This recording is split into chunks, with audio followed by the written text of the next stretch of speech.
So she whipped up a storm at Eurovision You Decide in Brighton this week. Let's talk SuRie and the UK.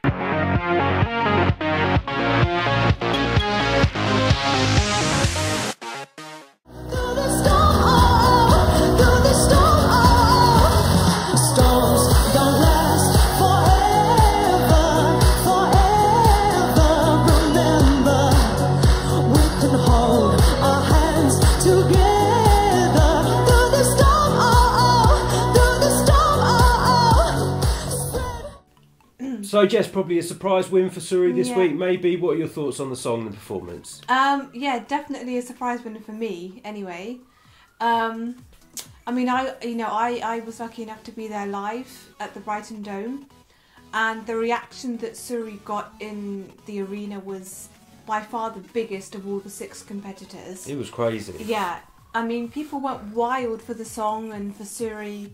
But yeah, in terms of SuRie's song, Storm, I like it. I think it's a nice kind of gentle song. For me personally, I feel like it needs something more. I feel like the song, you know, just needs a bit of oomph, especially towards the end. And obviously, you know, the song being titled Storm, I feel like it's a bit too gentle. And I feel like, you know, it needs to be more like an actual storm. In terms of SuRie's performance at You Decide, I thought she gave a good performance, and I feel like she was able to somehow kind of captivate the audience and to really kind of bring the audience into the song, which, you know, is not an easy thing to do. And I feel like she managed to kind of make the audience, you know, actually kind of understand her and her song. And I think it was mainly that reason why she ended up winning it. For me personally, I wouldn't have picked that as my winner, but I'm excited to see what they're going to do with that song in Lisbon. I feel like it definitely needs a little tweaking here and there, which I'm kind of confident will happen after, you know, Lucy's song was revamped last year.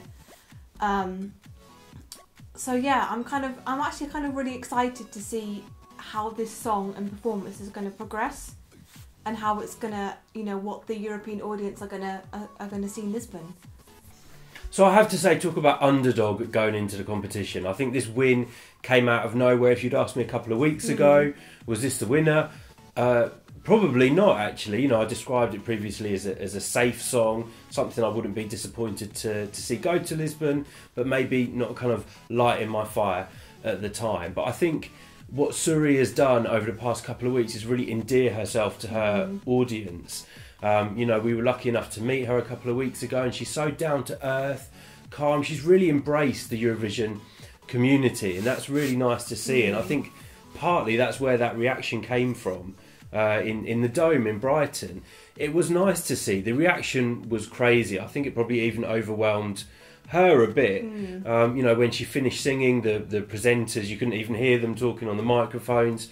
It was really nice to see, and it seems that translated to the audience at home who were ultimately voting.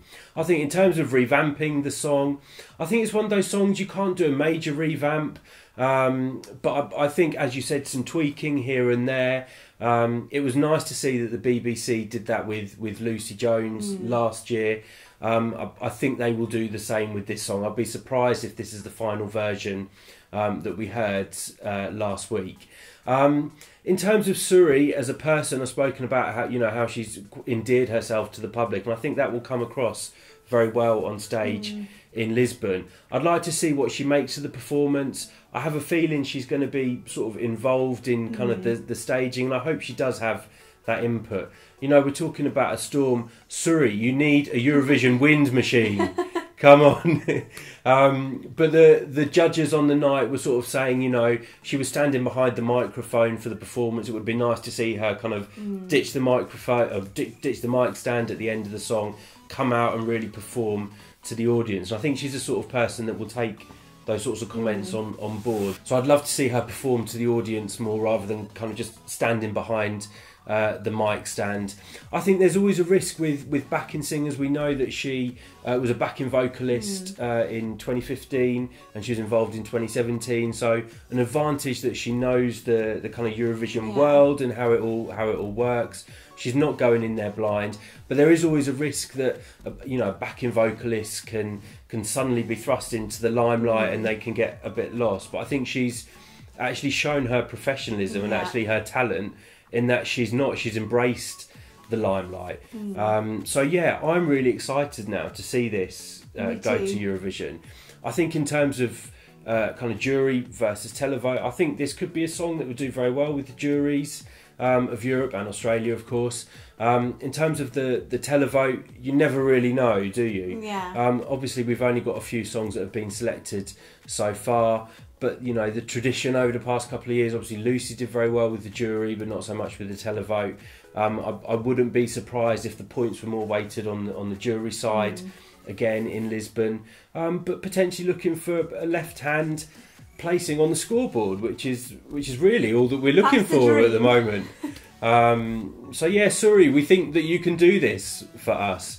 Get us onto the left-hand side and we'll be happy. And I think this song with a revamp could do well, and it's something for the UK to be proud of. So Jess, are we saying thumbs up, thumbs down for SuRie? For me, definitely a thumbs up.